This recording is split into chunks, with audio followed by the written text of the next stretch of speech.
Yo, it's Marco Cattaneo, representing Charles III University with yet another study aid. For the subject ITI 597, the subject that covers service management. Hey, in today's topic, we're going to take a closer look at some of the basic concepts for the request fulfillment process.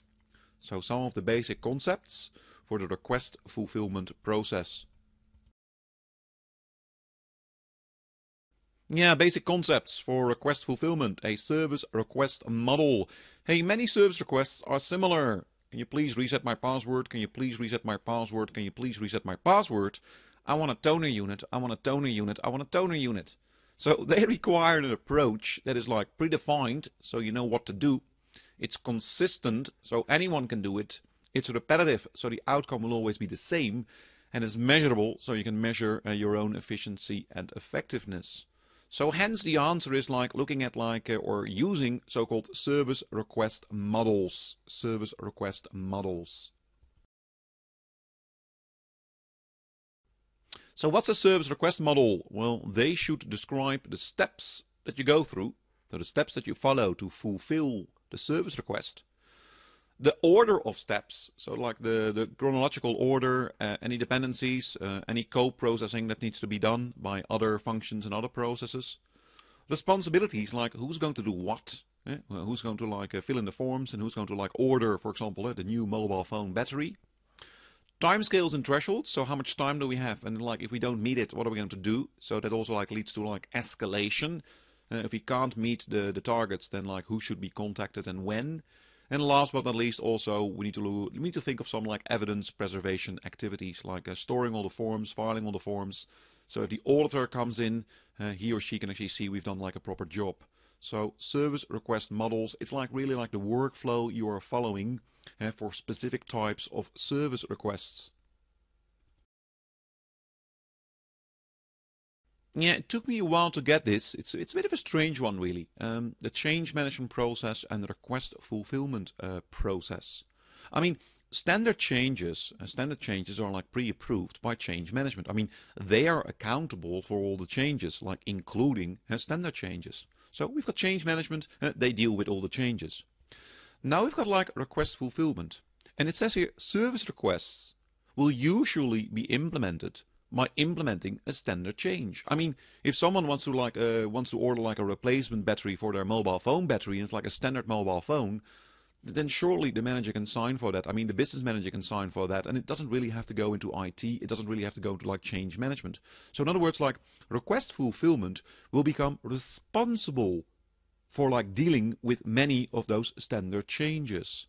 So that's request fulfillment. So in reality, they've got a bit of an overlap. I mean, change management and request fulfillment.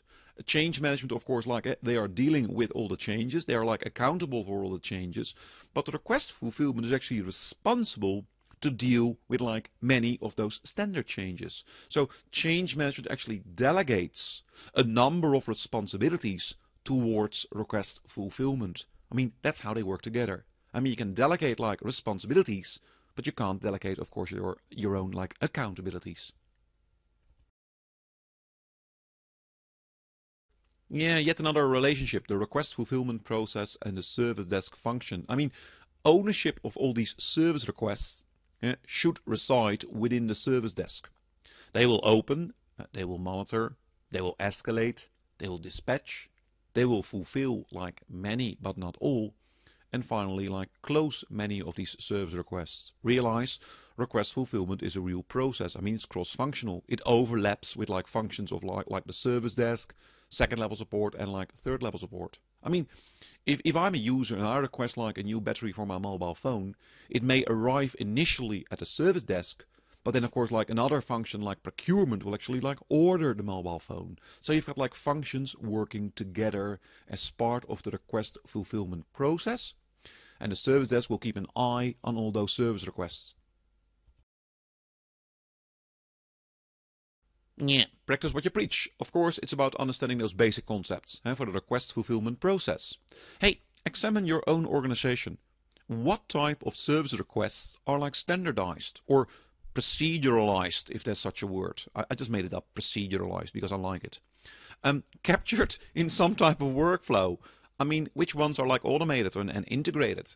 Which like service requests are like pre-approved or like pre-authorized? Are they like reducing the workload of IT? Are they making it easier for users to support themselves? Like it's almost like a type of like self-service.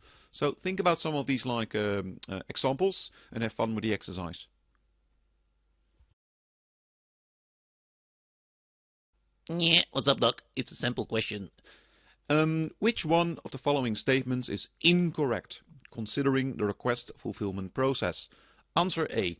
The process also deals with a number of standard changes. Answer B. Models should be identified to streamline the work. Answer C. The service desk will resolve all service requests. And answer D. Request models should include timescales, thresholds, and escalation procedures. I'll give you a couple of seconds to think about the answer, and then as usual, we continue.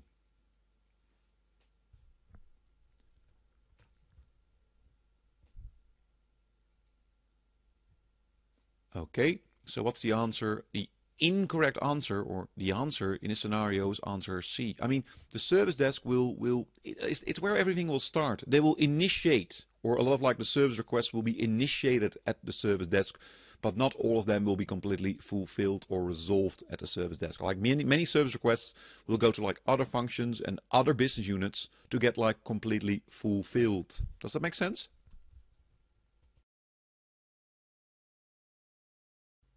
Yeah, in the next topic, we're going to define and explain the key activities for the process access management, a new one. And again, we're still in the volume service operation. Hey, until then, live long and prosper. Nano, nano. And as always, I'll be back.